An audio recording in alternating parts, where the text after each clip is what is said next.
Hello, this is How to Play Famous Zombies. Just wanted to give you a good feel for the game. So what I've done is set the board up. The board comes in two parts, and the wall right in the middle, you want to put that wall next to the wall on this board. This out here is the outer court, this is the compound board, and essentially this wall will work for either board. When you put your allies out there and they sit on the wall, they will be sitting on a wall where they can see either side. So that's a pretty advantageous spot to have your zombies. I've already shuffled the deck cards. I've set up the other cards face up right here.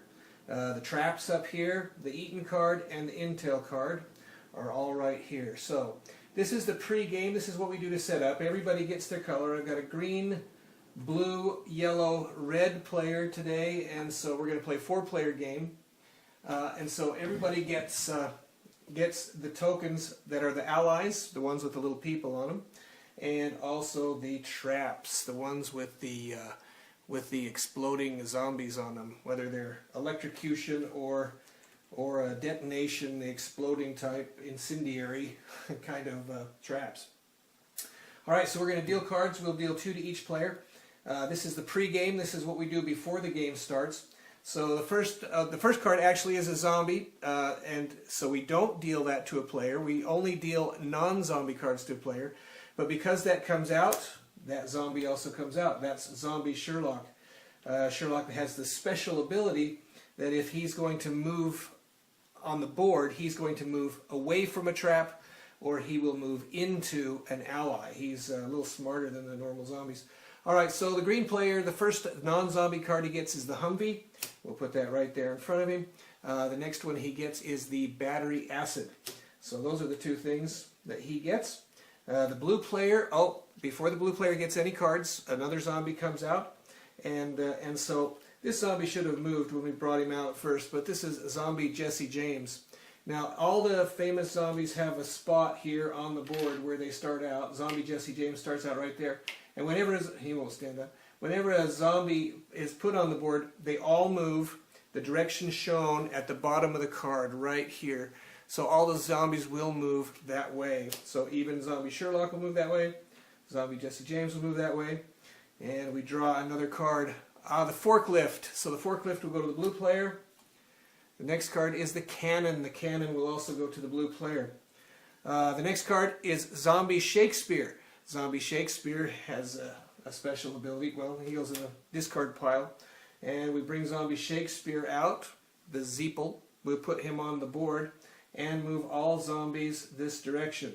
So the zombies are starting to move toward the compound even before the game begins. The yellow player gets a Rusty Chainsaw for one of his cards. He also gets, and there's another zombie, Long John Silver. So Long John Silver will come out. Long John Silver likes loot, so he eats things instead of people if they have things. If they don't have things, then he'll eat the people. And there's a ski.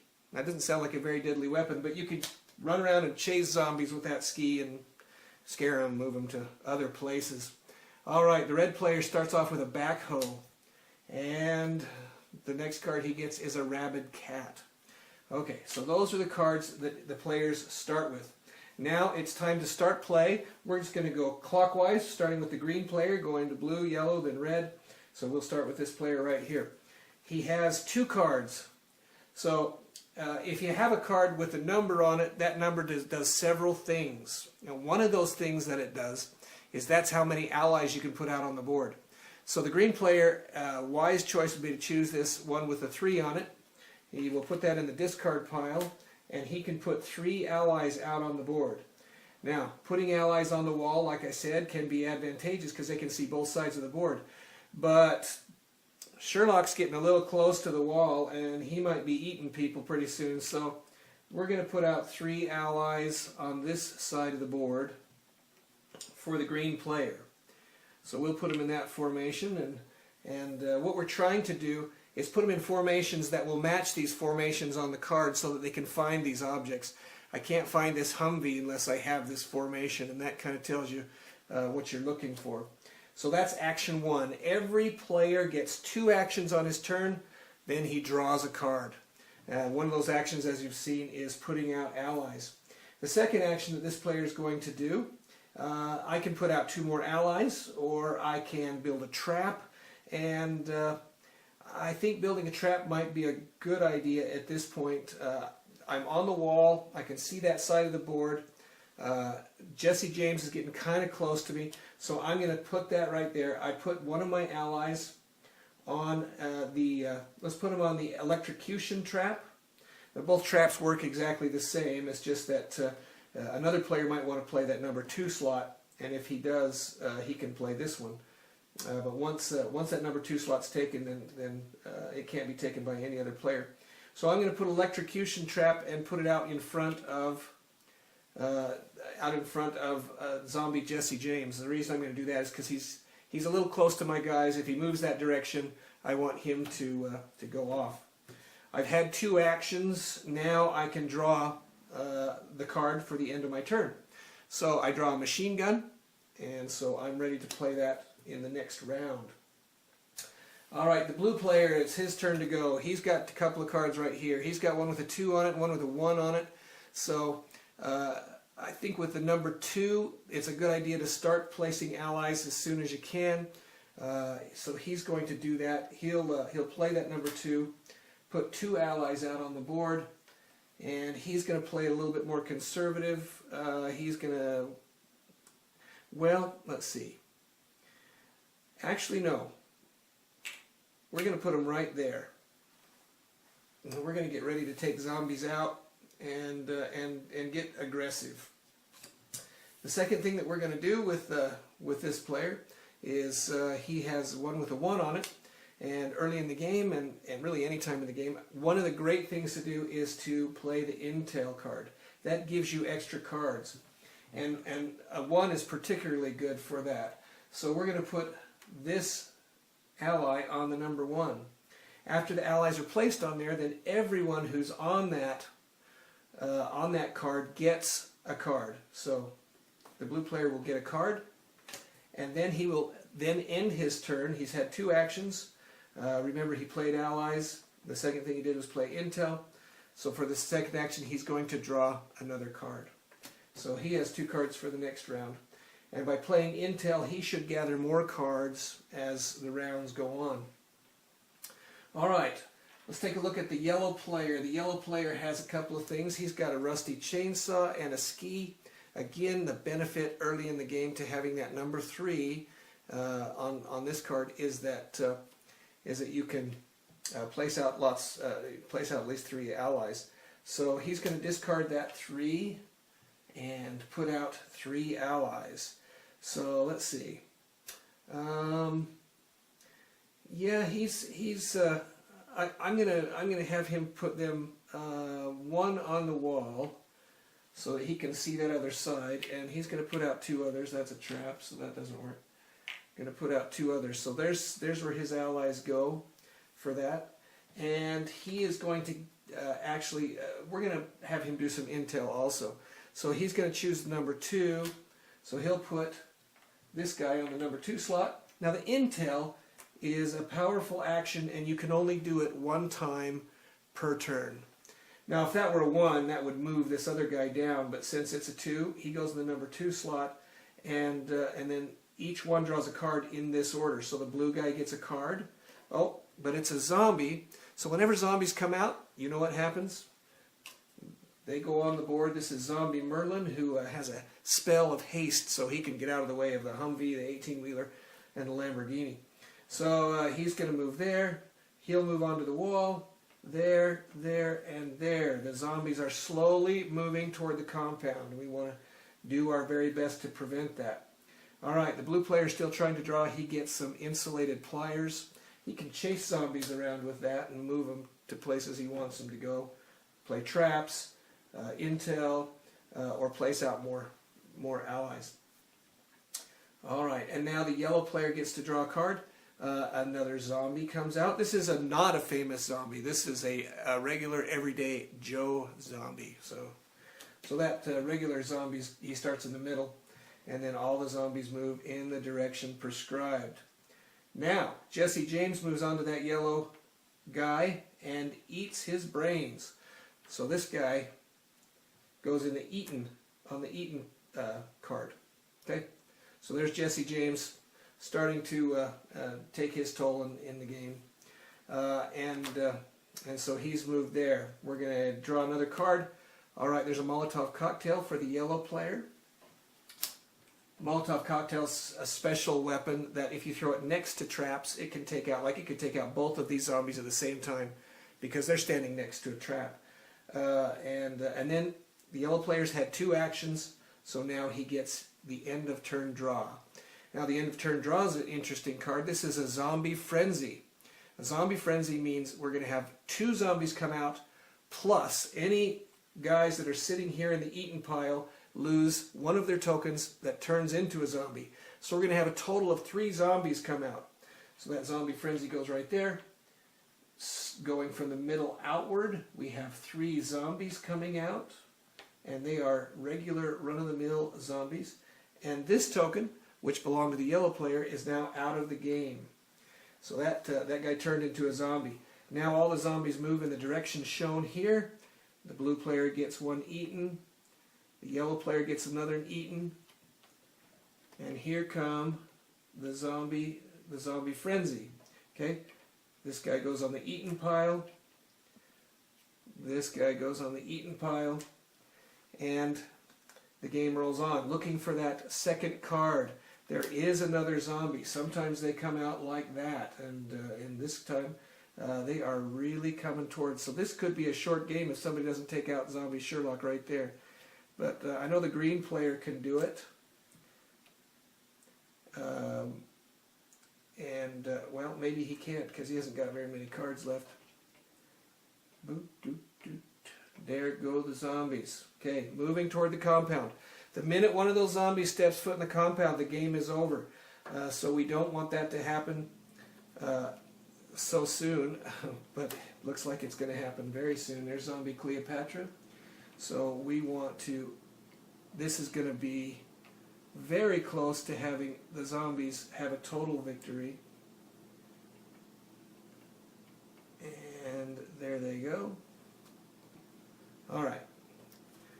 And finally, the yellow player gets a card that is not a zombie. This is a baseball bat. So the red player knows it's time to take out zombies. He's got to stop these guys, and if he can start taking them out in this court, then he can start having victory very quickly. So he is going to play a 3 and put out 3 allies. They can go in the compound. So he will put allies in the compound like that. So he's going to play this card right there. He's going to put out a couple more allies. He'll put 1 here and 1 here. And now he is ready. All right. So at the end of his turn, he'll draw a card. It's an automatic rifle. He can kill 1 zombie or up to 2 if they're adjacent. So that's the special ability of that. Now we're back to the green player. The green player has a bomb out on the board. Be a great idea if he could put 2 bombs right there to stop this. You can put bombs inside the compound to stop a zombie from getting in there. But Zombie Sherlock will not move on to the bomb. He'll move on to that ally instead because he's smart like that. So what the green player is going to do is he's going to play this 1 and put that on the intel. All right. So he draws the 18-wheeler. The 18-wheeler can hit up to X zombies if they're all in a row.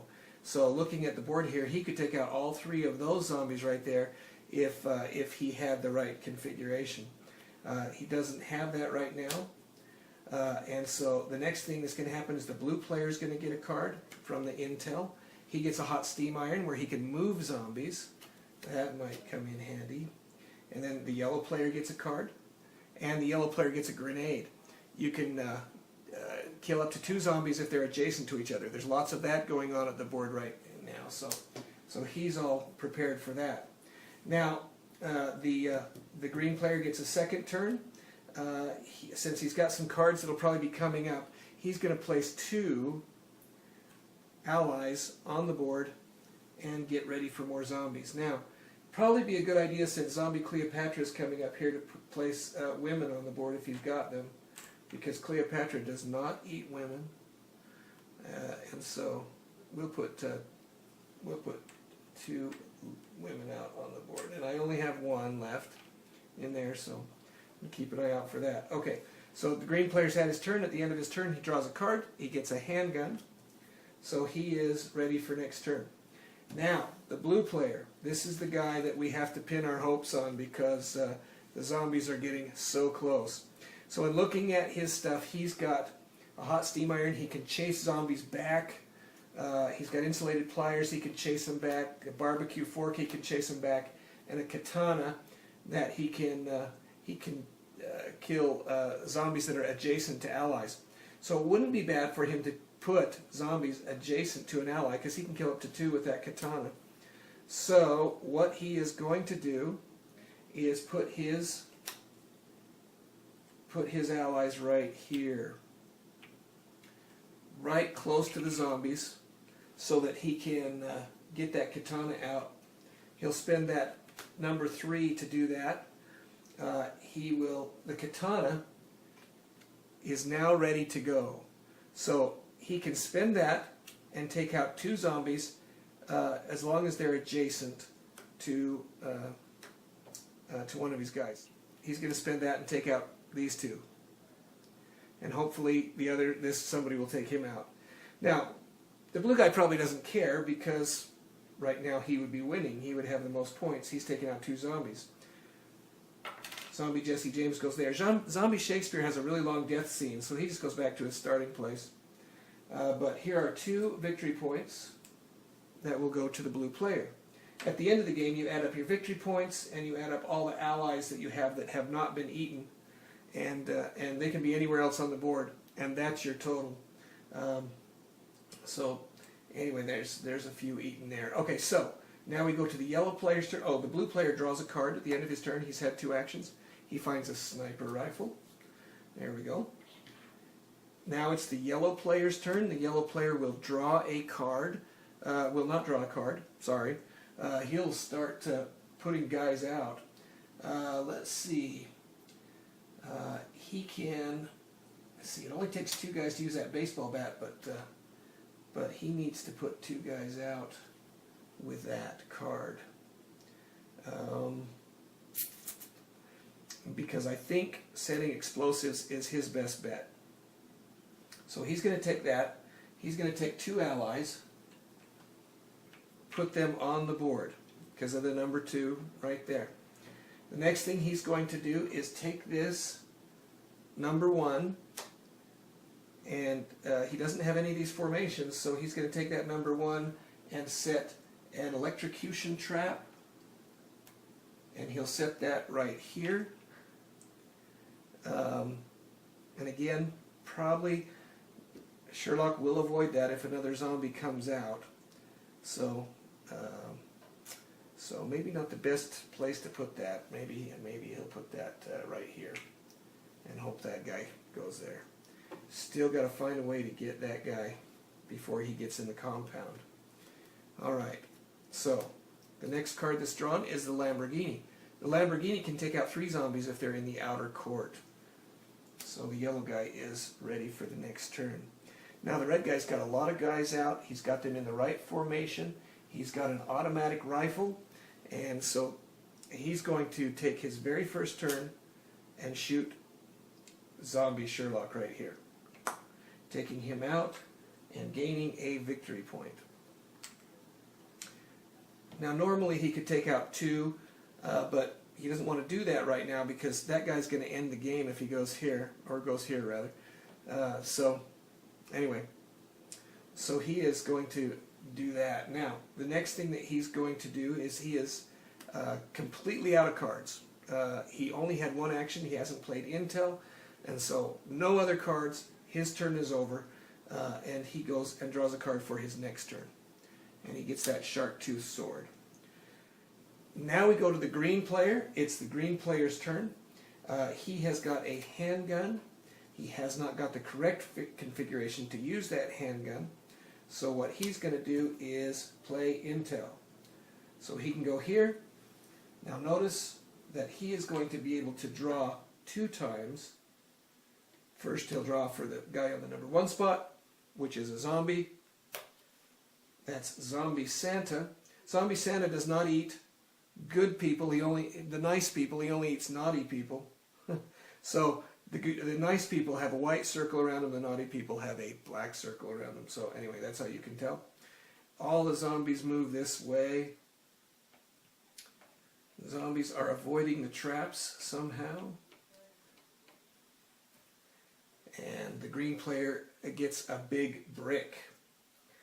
So that will go into his pile. The next thing he gets is a dump truck. And then the blue player gets to draw a card, and he gets a bunch of dynamite. So there you go. That is pretty much how to play Famous Zombies. Again, as the game goes on, the zombies do get closer. Eventually they will get in the compound. In this game they came very close early in the game, but because of the ratio of cards in here, they were able to be stopped before they got in the compound. Anyway, that's how to play. Thanks very much.